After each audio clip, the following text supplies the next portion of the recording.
ಎಷ್ಟೋ ಬ್ಯಾಂಕ್ನವರು ಸರಿಯಾಗಿ ರೆಕಾರ್ಡ್ಸ್ ತಂದಿರೋದಿಲ್ಲ, ಲಂಚ ಕೊಡ್ತಾರೆ. ಹಣ ತಗೊಂಡು ಹೋಗೋದಕ್ಕೆ ಸರಿಯಾದ ವ್ಯವಸ್ಥೆ ಮಾಡ್ಕೊಂಡಿರೋದಿಲ್ಲ, ಲಂಚ ಕೊಡ್ತಾರೆ. ಒಟ್ಟಿನಲ್ಲಿ ಇಷ್ಟೆಲ್ಲ ಲಂಚ ಕೊಟ್ಟು ಸಲೀಸಾಗಿ ಕೋಟಿ ಕೋಟಿ ಈಸ್ಕೊಂಡೋಗೋ ಅಧಿಕಾರಿಗಳು ಆ ಲಂಚ ಕೊಟ್ಟ ದುಡ್ಡನ್ನು ಯಾರ ಮೇಲೆ ಹಾಕ್ತಾರೆ ಅನ್ನೋದನ್ನು ಬೇರೆ ಹೇಳಬೇಕಿಲ್ಲ ಅಲ್ವೇ?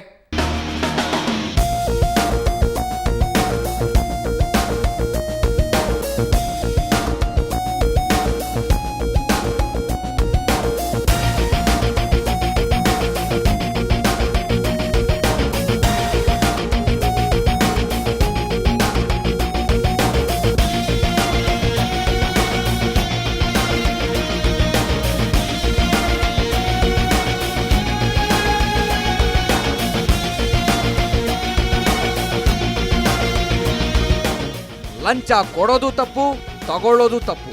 ಆದರೆ ಲಂಚ ತೆಗೆದುಕೊಳ್ಳೋವನು ಅವರ ಅಪ್ಪನ ಮನೆ ಆಸ್ತಿ ಏನೋ ಅನ್ನೋ ಥರ ಮಾನ ಮರ್ಯಾದೆ ಇಲ್ಲದೆ ದುಡ್ಡು ಕೇಳ್ತಾನೆ ನೋಡಿ.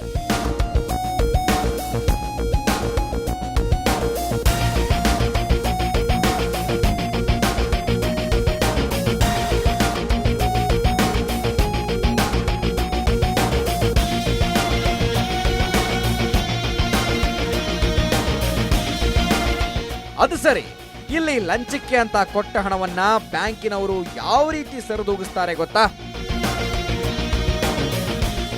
ಅದಕ್ಕೆ ಇವರು ಕಿತ್ಕೊಳ್ಳೋದು ನಮ್ಮದೇ ದುಡ್ಡು. ಡಿಎಗಳಲ್ಲಿ ಅಡ್ಜಸ್ಟ್ಮೆಂಟ್ ತೋರಿಸಿ ಲಂಚದ ಹಣವನ್ನು ಜನರ ಕೈಯಲ್ಲೇ ಕಕ್ಕಿಸಿ ಬಿಡ್ತಾರೆ. ಈ 3 ಲಾರಿಗಳಲ್ಲಿದ್ದದ್ದು 240 ಬಾಕ್ಸ್. ಒಂದು ಬಾಕ್ಸ್ಗೆ ಮಿನಿಮಮ್ 100 ರೂಪಾಯಿ ಕೊಡಲೇಬೇಕು. ಲೋಡಿಂಗ್ ಅನ್ಲೋಡಿಂಗ್ಗೆ ಬಾಕ್ಸ್ಗೆ 60 ರೂಪಾಯಿ. ಇಲ್ಲಾಂದ್ರೆ ಬಾಕ್ಸು ಕೊಡಲ್ಲ, ದುಡ್ಡು ಮೊದಲೇ ಇಲ್ಲ.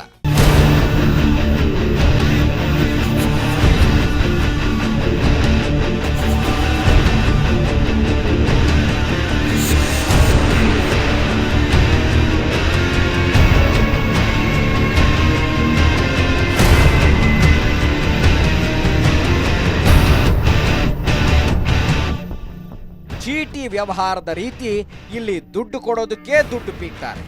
ಇನ್ನು ಬ್ಯಾಂಕ್ ಉದ್ಯೋಗಿಗಳು ದುಡ್ಡು ಕೊಡದೆ ವಿಧಿ ಇರಲ್ಲ. ನೋಡಿ ಕಣ್ತುಂಬ ನೋಡ್ಕೊಳ್ಳಿ ಹೇಗೆ ದುಡ್ಡು ಕೊಡ್ತಾ ಇದ್ದಾರೆ ಅಂತ.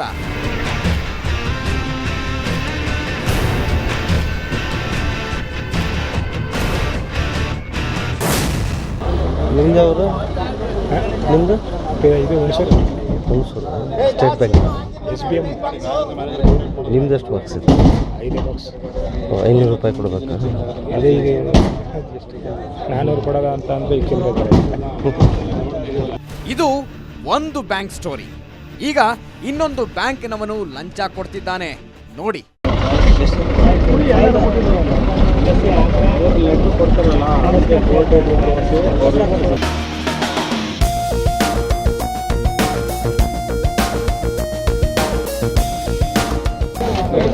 ಕುಡಿ 14 ಅಂದಮೇಲೆ ನೀವೇ ಹೇಳಿದ್ಮೇಲೆ ಕುಡಿ ಸರ್. ಕುಡಿ ಸರ್, ಈಗ ನೀವೇ ಹೇಳಿದ್ರಿ 14 ಅಂದ್ರೆ 14 ಹೇಳಿಲ್ಲ. ನಿಮ್ದೇನು ಸರ್? ಲೋಡಿಂಗ್ ಅನ್ಲೋಡಿಂಗ್ 500 ಪೊಲೀಸ್ನವ್ರಿಗೆ ಕಳಿಸ್ತೀನಿ. ಇಲ್ಲಿ ನಾವು ಎಷ್ಟು ಜನ ಬಂದಿದ್ದೀವಿ ಲೆಕ್ಕ ಹಾಕೊಳ್ಳಿ, 3 ಜನ ಮನೆ ಬಿಟ್ಟು ಕುಡಿ. ಸಂಬಳನೂ ಇಲ್ಲ, ಮಾಡೋಕೆ ಕೈ ತುಂಬ ಕೆಲಸ ಇತ್ತು. ಏನೋ ಸಮಾಜ ಸೇವೆಗೆ ಬಂದಿದ್ದೀನಿ ಅನ್ನೋ ಹಾಗೆ ಇವನು ಪೋಸ್ ಕೊಡ್ತಿದ್ದಾನೆ.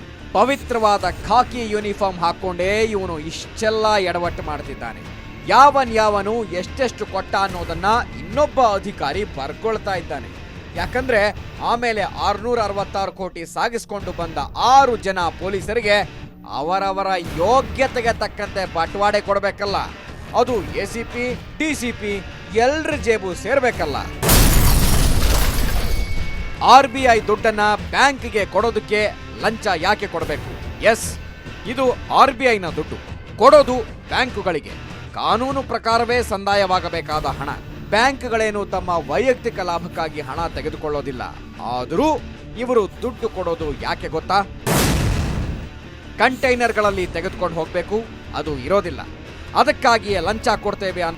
ಇದು ಕೇವಲ ಒಂದು ರೀಸನ್ ಅಷ್ಟೇ. ಇನ್ನೂ ಸರಿಯಾದ ದಾಖಲಾತಿಗಳಿಲ್ಲದೆ ಬರೋ ಬ್ಯಾಂಕ್ ಅಧಿಕಾರಿಗಳಿಗೇನೂ ಕಮ್ಮಿ ಇಲ್ಲ.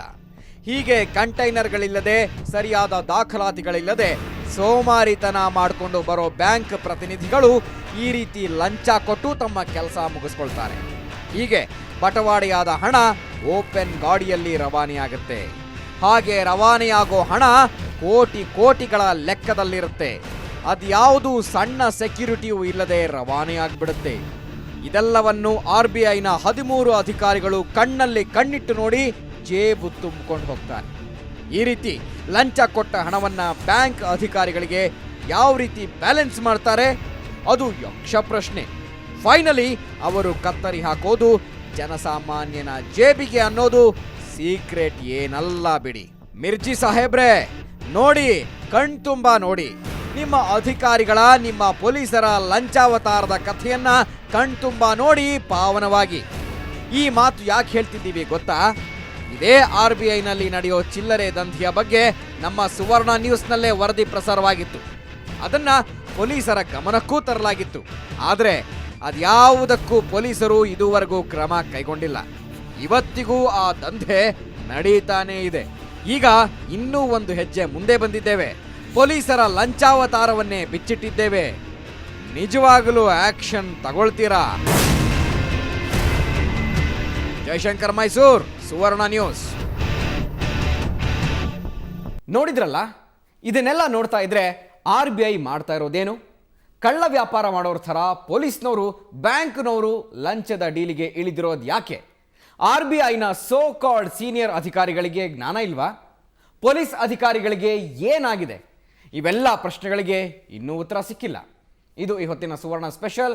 ನೇರ, ದಿಟ್ಟ, ನಿರಂತರ ಸುದ್ದಿಗಾಗಿ ನೋಡ್ತಾ ಇರಿ ಸುವರ್ಣ ನ್ಯೂಸ್.